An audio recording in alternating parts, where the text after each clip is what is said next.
दुश्मन के द्वारा जैमिंग की जाती है, उसमें भी ये इंफ्रारेड इमेजिंग सिस्टम काम करता है, क्योंकि इमेज टारगेट का पहले से इसके कंप्यूटर में लॉक कर दिया जाता है। तो लॉन्च के पहले ये टारगेट को लॉक कर लेता है, और टारगेट उसके बाद थोड़ा अगर मूव भी कर रहा है तो मूवमेंट के बाद भी वो उसको सटीक तरीके से मारता है। इसके दो वर्जन्स हैं, एक ये ऊपर से भी अटैक करता है, क्योंकि टैंक के ऊपर से अटैक करने पर टैंक का जो सबसे वल्नरेबल पोर्शन होता है, जो सबसे कमजोर पोर्शन होता है, वो उसको ऊपरी सतह होता है, ताकि वो उसको भेज सके। तो ये एक बहुत ही इफेक्टिव मिसाइल है। इसके कई वेरिएंट्स हैं, इसके बहुत सारे, इसके मैन लॉन्च्ड वेरिएंट्स भी हैं। तो और इसको एयरफोर्स में भी और दूसरे भी वेरिएंट्स में डेवलप किया जा रहा है। डीआरडीओ ने बहुत ही अच्छा काम किया है इसके रिसर्च में, और तरह तरह के इसके वेरिएंट्स डेवलप किए जा रहे हैं, ताकि हम विभिन्न क्षेत्रों में, विभिन्न जगह पर इसका इस्तेमाल विभिन्न स्थितियों में कर सकें। जी हाँ। लेकिन सर, अगर हेलिना मिसाइल बड़े पैमाने पर, क्योंकि रुद्र और प्रचंड हेलीकॉप्टर में इससे उसका इस्तेमाल होता है, उसमें लगाया जाता है, इसके बाद रुद्र और प्रचंड हेलीकॉप्टर की जो क्षमता है वो कितनी बदल जाएगी इससे? काफी बदल जाएगी, क्योंकि देखिए, एक तो ये क्लोज बैटल सपोर्ट में इन हेलीकॉप्टरों की रुद्र और प्रचंड की मारक क्षमता काफी ज्यादा बढ़ जाएगी। न सिर्फ टैंक, बल्कि बड़े बड़े आर्मर्ड व्हीकल्स को भी हम डिस्ट्रॉय कर सकते हैं, और इस मिसाइल से हम किसी कंक्रीट पोर्शंस को भी, कंक्रीट स्ट्रक्चर को भी हिट करके डिस्ट्रॉय कर सकते हैं। यही नहीं, ये जो हेलिना मिसाइल है, इसमें जो एक एयर डिफेंस सिस्टम भी इसके साथ में इंटीग्रेटेड है।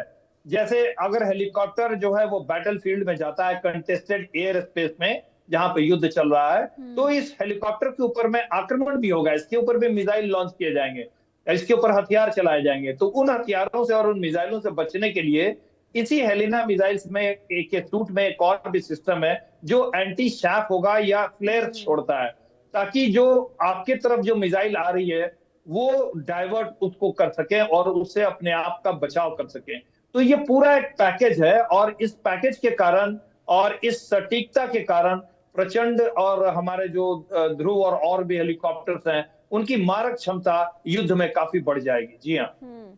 ठीक है, लेकिन अगर, क्योंकि देखिए हम कंपैरिजन करते हैं विदेशी एंटी टैंक मिसाइल से, तो स्वदेशी हेलिना मिसाइल कितना अलग है, कितना बेहतर है, और जरा इसके बारे में भी सर आसान शब्दों में समझाइए, क्योंकि ये भी समझना बहुत ज्यादा जरूरी हो जाता है कि अगर हम आत्मनिर्भरता पर ध्यान दे रहे हैं तो स्वदेशी हेलिना किस तरीके से मजबूती देगा।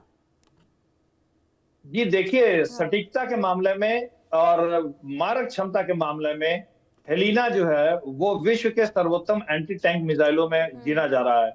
ये थर्ड जनरेशन का एंटी टैंक मिसाइल है, और इसकी लागत भी दूसरे जो अमेरिकी या पश्चिमी देशों के जो एंटी टैंक मिसाइल्स है उससे लागत इसकी काफी कम पड़ती है। तो हमारा पैसा भी कम खर्च होता है, और इसलिए हम स्वदेशी हथियारों पर ज्यादा जोर दे रहे हैं कि न सिर्फ हमारा अपना व्यापार, अपना आर्किटेक्चर डेवलप होगा, अपनी इंडस्ट्री डेवलप होगी, बट इसके साथ साथ हमारे खर्च भी कम होंगे।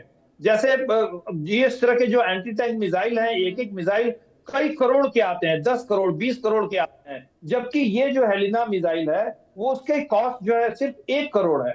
तो हर तरह से ये अच्छा है हमारे लिए। जी हाँ। बिल्कुल। और आजकल देखिए हम युद्ध में देख रहे हैं, खास करके अभी देखिए हाल ही में जो मिडिल ईस्ट में जंग देखने को मिली थी, उसमें अत्याधुनिक हथियारों का इस्तेमाल हुआ था। ऐसे में अगर हम हेलिना की बात करते हैं तो दुश्मनों के बख्तरबंदों को, उसके अलावा जो मिसाइल टैंक होते हैं, अब उनके लिए कितना ज्यादा प्रभावी होगा। मारक क्षमता के बारे में जरा सर इसके समझाइए कि किस तरीके से प्रभावी साबित हो सकता है ये। देखिए, मिडिल ईस्ट में जो अभी युद्ध हुआ है वो युद्ध बिल्कुल दूसरी तरह का था। हाँ। ये हेलिना मिसाइल जब क्लोज बैटल सपोर्ट के लिए होता है, जैसे हम जमीन पर जब आक्रमण होगा, जब दुश्मन की सेनाएं एक दूसरे की तरफ बढ़ती हैं, हाँ। तो ज्यादातर पंच शुरू में बख्तरबंद गाड़ियों के साथ किया जाता है और टैंक के साथ किया जाता है। तो उस जो इनिशियल पंच है, इनिशियल थ्रस्ट है, उसको रोकने के लिए बहुत जरूरी है कि उन टैंकों और उन बख्तरबंद गाड़ियों के काफिले को बर्बाद किया जाए, उनको तोड़ा जाए, ताकि हमारी सेना आगे बढ़ सके और उनके आक्रमण को ध्वस्त किया जा सके। तो इस तरह के बैटल में हेलिना मिसाइल ज्यादा कारगर है। और जो भारत के जो पड़ोसी देश हैं जिनके साथ युद्धों की संभावना है, वहां पर ग्राउंड बैटल की ज्यादा संभावना है, क्योंकि हमारी सीमाएं लगी हुई हैं। मिडिल ईस्ट में युद्ध बिल्कुल अलग तरीके का था, वहां पर ज्यादातर जोर मिसाइल्स और ड्रोन्स के थे, क्योंकि सीमाएं अगल बगल नहीं थी, उनकी आपस में सटी हुई नहीं थी। तो यहाँ पर पाकिस्तान के साथ या चीन के साथ या बांग्लादेश के साथ या बर्मा के साथ अगर भविष्य में किसी भी तरह का युद्ध होता है, तो हमें ग्राउंड अटैक्स और काउंटर ग्राउंड अटैक्स ऑपरेशंस करने पड़ेंगे, जिसमें हेलिना मिसाइल की बहुत बड़ी भूमिका होगी। जी हाँ। और ये जो HAL और BDL के बीच में जो ये कॉन्ट्रैक्ट हुआ है, और बड़े पैमाने पर ये देखिए क्योंकि करोड़ों का ये कॉन्ट्रैक्ट है, और ऐसे में आप किस तरीके से इस डील को देख रहे हैं? आत्मनिर्भरता की दिशा में भारत किस तरीके से अब आगे बढ़ता हुआ दिखाई दे रहा है सर?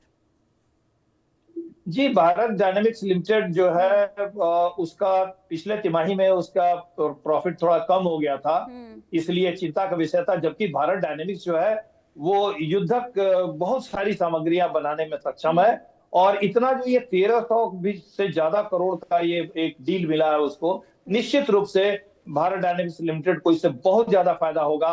और DRDO के कोलैबोरेशन से ये बन रहा है, तकनीकी कोलैबोरेशन हुआ है DRDO से, तो भारत डायनेमिक्स लिमिटेड निश्चित रूप से उसको एक बहुत बड़ा सर्ज मिलेगा, और इस सर्ज के कारण भारत डायनेमिक्स लिमिटेड भविष्य में और भी दूसरे तरह के उन्नत किस्म के हथियार बनाने में सक्षम हो पाएगा। जी हाँ। ठीक है सर, बहुत शुक्रिया इंडिया न्यूज के साथ जुड़ने के लिए, महत्वपूर्ण जानकारी आपने दी। कुल मिलाकर ये जरूर कह सकते हैं कि भारत इस वक्त तरक्की की राह पर आगे चल रहा है, और साथ ही साथ आत्मनिर्भरता की राह पर भी आगे इस वक्त मजबूती के साथ बढ़ रहा है।